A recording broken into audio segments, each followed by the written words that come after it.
Hey guys, what is up? It's Dusty here and welcome back to another episode of the Daily Crypto News. Some interesting things need to be covered today, so make sure that you, pay attention. And guys, if you're enjoying these daily crypto videos, make sure that you press that like button. Again, it is greatly appreciated. First of all, I needed to place a little update on, a very peculiar story. So the story is as follows. New York sues Celsius Network founder Alex Mashinsky and they allege fraud. Please understand that this is a pretty crazy situation, but you can see it for yourself. New York sues Celsius Network founder, and this most likely comes as doesn't come as a surprise. After earlier today, we noticed that, hey, Celsius with all their assets was supposed to be a safe alternative to banks, but in turn, whenever you deposited money into there, you basically gave it away to them as, it doesn't belong to you anymore. It's officially their assets. That's exactly what the court ordered today. And obviously, people were not too happy with that and things started rolling. And even though I'm not saying that this is a conclusion, apparently the civil lawsuit filed in New York State Court in Manhattan seeks to ban Mashinsky from doing business in New York and having paid damages, restitution, and disgorgement. It accuses him of violating the state's Martin Act, which gives James broad power to pursue securities fraud cases and other laws. Now, Mashinsky promised to lead investors to financial freedom, but led them down a path of financial ruin, James said in a statement. Making false and unsubstantiated promises and misleading investors is illegal. Mashinsky, his lawyers, and lawyers for Celsius did not immediately respond to requests for comment, and Celsius, based in Hoboken, New Jersey, filed for Chapter 11 bankruptcy earlier. They did that 1 month after they froze withdrawals from 1.7 million customers, of which 26,000 New Yorkers. And again, as you guys know, they just got ruled on today that all the money is for them to basically keep to help in their restructuring. So people will not be getting the money back as, it is Celsius's money now. And again, guys, I don't want to be that guy, but if you're still not using a hardware wallet, check out the link down below and get yourself a Ledger. It's personally what I use, and it's one of the best things out there. And also, if you're ever using hardware wallets and stuff like that, make sure you also use a VPN. I'll also leave a link down below for that. It is extremely affordable, so just check it out. And second in importance is use some juicy exchanges. Don't go for the goofed up ones. I personally use Bybit and BitGet. Those are my favorite ones. And I saw today, for example, that apparently over $600,000 worth of XRP was traded today on major exchanges as XRP got listed onto Bitmart.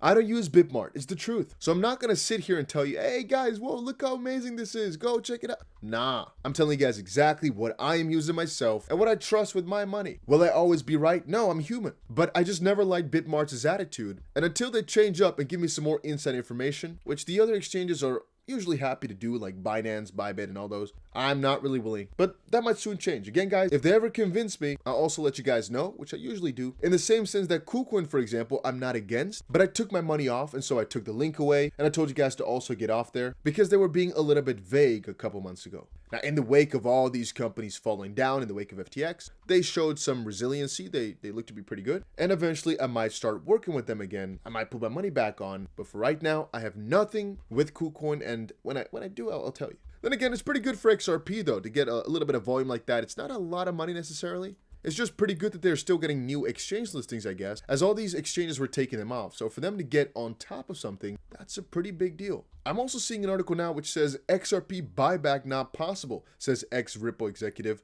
Matt Hamilton on XRP buyback, it's fantasy, but I think we'll cover that a little bit later. This goes into the $35,000 XRP price prediction. He says it's garbage. We'll go into that theory a little bit later tomorrow. The question was, do XP holders also share in the sick fees from what is being described as the biggest material M&A transaction in history of the world per Jimmy Valley in Hummingbird video? Again, I don't necessarily associate with this individual. I personally think a lot of the stuff which he says online is just garbage, but to each their own opinion. We can disagree on things and still be the best of friends. So nothing against the individual, I just do not like what he's been putting up. Let me make that clear. Nothing against Jimmy Valley. He could be the best human being in the world, but I don't agree with some of the things which he says, and I think they're absolute garbage. But I think we'll cover that tomorrow in great depth. If you guys are interested in that, make sure you press that like button. Something which I also came across today, which I was hesitant to post, was this.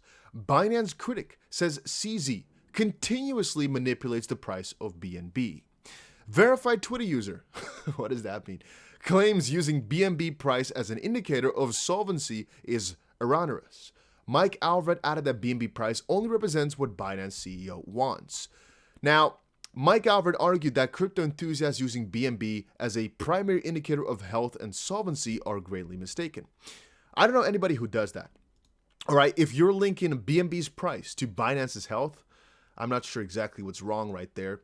BNB is a complete ecosystem. People are forgetting that BNB is not just merely a token for Binance anymore. It is huge. Now, he asserted that the price of BNB merely represents what the CEO, CZ, wants to be seen until the next liquidity shock hits. I also disagree with that partially. The Binance critic also brought the account of the legendary The Big Short trader Michael Burry and John Paulson in 2008, quote, "If you're using the price of BNB as your primary indicator of health and solvency, you'll be completely blindsided by what is likely to happen next. The BNB price is a representation only of what CZ wants you to see, at least until the next liquidity shock hits." Now, the reason I gotta give him a little bit of credit is because people often seem to misunderstand the amount of power that people in this world might have. For example, could CZ manipulate the BNB price or even the Bitcoin price? Sure. In the same sense that Sam Bankman-Fried heavily manipulated Solana and Serum, FTT, but also, well, potentially the BNB or even Bitcoin price. All these big institutions have the power to do so. I'm not so sure though why he's making such a big deal out of this, because this is not new information.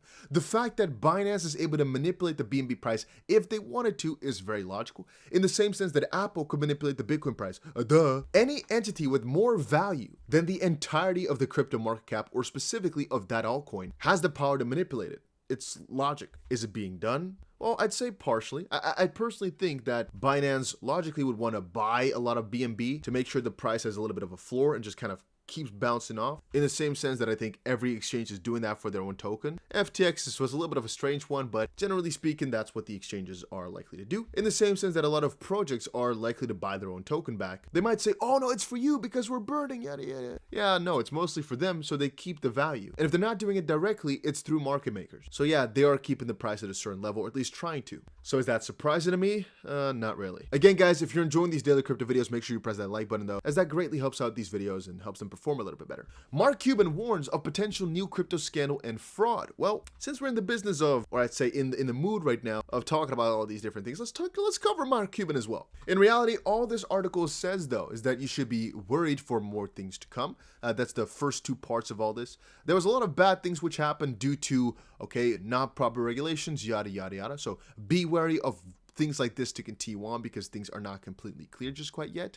And Mr. Cuban just mostly points his exchanges and says, well, there's a lot of wash trading going on. If that were to be removed or if things were to change in that regard, well, there could be a lot of crazy stuff that happens to exchanges, and that's something to watch out for. I'm personally, again, not too worried about all this. As we all know, wash trading is going on and they can't really ban it, as there are 1,001 ways to circumvent that. And you might say, oh yeah, but the regulations and stuff. Well, you think regulations are going to keep these people from making money and keeping their platforms afloat? No. So I'm not too worried that these guys will not find a way around it to make sure their platform does well. Again, the only reason that Mr. Sam Bankman-Fried fell through, in my own opinion, is because CZ exposed him. And the reason I'm saying that is because I think that Sam Bankman-Fried would have probably had enough time to recoup from all his, in my opinion, fraudulent activity. Again, to my knowledge, as far as I know, I consider that fraudulent activity. I am not sure if objectively that's the truth. Making sure I say that. In my opinion, okay, I think we're in the clear. But yeah, I basically think that he would have been fine if CZ didn't put like the little coin on top of his pile of garbage. He's basically the little drop that made the bucket overflow. Because again, if you don't know, Sam Bankman-Fried was basically doing some shady, at least as far as we know, some shady finances. His two CEOs, or at least his co-founder and the CEO of Alameda, are backing that up. They basically used other people's money to fund their own endeavors with Alameda.